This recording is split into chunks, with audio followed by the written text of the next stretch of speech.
आज प्रदेश के पदाधिकारी, मोर्चों के प्रदेश अध्यक्ष, पार्टी के जिलों के जिलाध्यक्ष, उनकी एक बैठक अभी हुई है। बैठक का विधिवत रूप से समापन के बाद अभी सब लोग बैठेंगे और अगले सारे कार्यक्रमों के बारे में विस्तृत रूप से चर्चा होगी। इस बैठक में हम लोगों ने जो आगामी हमारे चिंतन बैठक के सारे कार्यक्रम थे उनकी विस्तृत रूप से चिंता की है।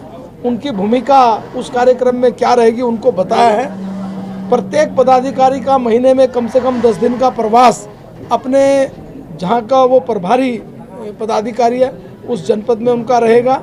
उसके सारी रूपरेखा तैयार वो लोग करके और प्रवास की पूरी विस्तृत जानकारी प्रत्येक महीने कार्यालय में यहाँ देने उनको है। तो इस प्रकार से हमने जो कार्यक्रम तय किए हैं अगले 2 महीने के, वो 2 महीने के हमारे कार्यक्रम हमारे 252 मंडल, 70 विधानसभा और 14 हमारे संगठनात्मक जिले, इन सब में कार्यक्रम किसी न किसी रूप में होंगे। इसी बीच में हमारे कार्यक्रम जो बूथ के, जो शक्ति केंद्रों के, उनकी रूपरेखा भी तैयार हम लोगों ने कर लिया है। वो कार्यक्रम भी इसी बीच में उनका हो जाएगा। इस बीच में अगस्त के महीने से हमारे जो 70 विधानसभाओं में हमारे विस्तारक योजना है, पूर्णकालिक योजना है, वो भी शुरू हो जाएगी। 70 हमारे पूर्णकालिक प्रत्येक विधानसभा में विधानसभा के कार्यों के लिए चले जाएंगे। इस बीच में प्रत्येक विधानसभा में विधानसभा का प्रभारी और संयोजक, उसकी घोषणा भी हो जाएगी। इस बीच में हमारा जो सोशल मीडिया और मीडिया है, उन दोनों की वर्कशॉप भी हम लोग करने वाले हैं, दोनों की। तो ये इस राष्ट्रीय अध्यक्ष का कार्यक्रम की डेट वहां से आएगी। उनके 10 तरह के कार्यक्रम होंगे, वो भी हम लोगों ने तय किए हैं। सर, मंत्रियों के कुछ प्रवास को लेकर, हाँ, मंत्रियों के, हमारे जो मंत्री हैं प्रत्येक मंत्री के कम से कम 22 कार्यक्रम प्रत्येक मंडल में, यानी 22 मंडलों में प्रत्येक मंत्री का कार्यक्रम होगा, जिसमें हमारा पदाधिकारी साथ रहेगा। दिसंबर तक के कार्यक्रम तय हैं? अभी हम 1-1 महीना कर, दिसंबर तक के कार्यक्रम हमने तय कर लिए, लेकिन मॉनिटरिंग के हिसाब से हम वही 1-1, 2-2 महीने लेके बढ़ रहे हैं। ये मंत्री प्रभारी जिलों में जाएंगे, सारे मंत्री में प्रभारी जिलों में जाएंगे। प्रत्येक का लगभग जो एवरेज आ रहा है वो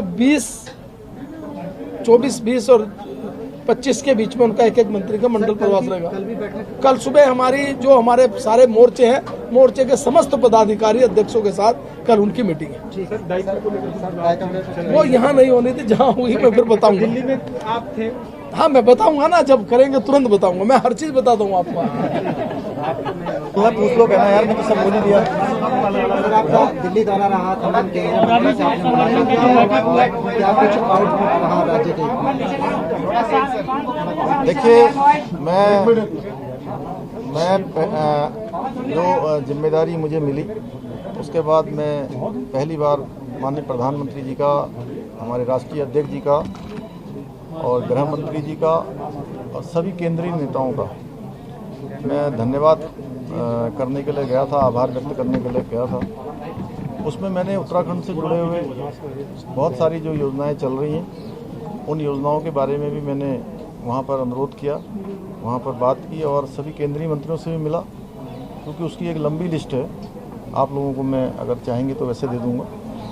तो वहाँ से लगातार इस बात का प्रोत्साहन दिया गया कि उत्तराखंड को जो भी केंद्रीय मदद मिल सकती है यथासंभव वो सारी मदद मिलेगी। तो मैं इसके लिए प्रधानमंत्री जी समेत सभी का हृदय की गहराइयों से, सभी उत्तराखंड वासियों की तरफ से मैं धन्यवाद करता हूँ कि जल्द से जल्द हमको जो है बहुत सारी और योजनाएं जो हमारी चल रही हैं उनको और गति मिलेगी और कुछ और नई योजनाएं भी हमको मिलेंगी। कावड़ को लेकर कोई निष्कर्ष निकला हो? कावड़ को लेकर देखिए, कावड़ केवल उत्तराखंड का विषय नहीं है। कावड़ में हमारे उत्तर प्रदेश भी है, हमारा हरियाणा भी है, दिल्ली भी है। तो उत्तराखंड केवल एक होस्ट स्टेट है, उसमें होस्ट की भूमिका में है। और कावड़ कोई ये 10-20 लाखों लोगों का विषय नहीं है। यात्रा हमारी श्रद्धा और आस्था से जुड़ी हुई विषय है, लेकिन हमको ये भी ध्यान रखना पड़ेगा कि कोरोना न बढ़े, ऐसा न हो कि कोरोना के कारण से लोगों की जान माल को खतरा हो। इसलिए हमारी पहली प्राथमिकता है कि लोगों की जान माल सुरक्षित रहे और आस्था और श्रद्धा के विषय में भगवान को भी अच्छा नहीं लगेगा कि किसी की जान जाएगी। कैंसिल कर दिया सर यात्रा? नहीं, इसके बारे में आईएमए ने भी पत्र लिखा है और आप दोनों लोग तय कर लीजिए पहले कौन पूछेगा। आईएमए ने भी पत्र लिखा है कि यात्रा ना हो, और ऐसे में क्या सरकार कैंसिल करने जा रही है यात्रा? नहीं, हमने अभी अधिकारी लेवल की बैठक करी थी, इसके बाद अभी हम उच्च स्तरीय बैठक भी अगर जरूरत पड़ेगी तो करेंगे। और जान माल की सुरक्षा हमारे लिए पहली प्राथमिकता है, किसी की भी जान जो है खतरे में न जाए, चाहे कांवड़ यात्रा वाले हों चाहे वो अन्य हों।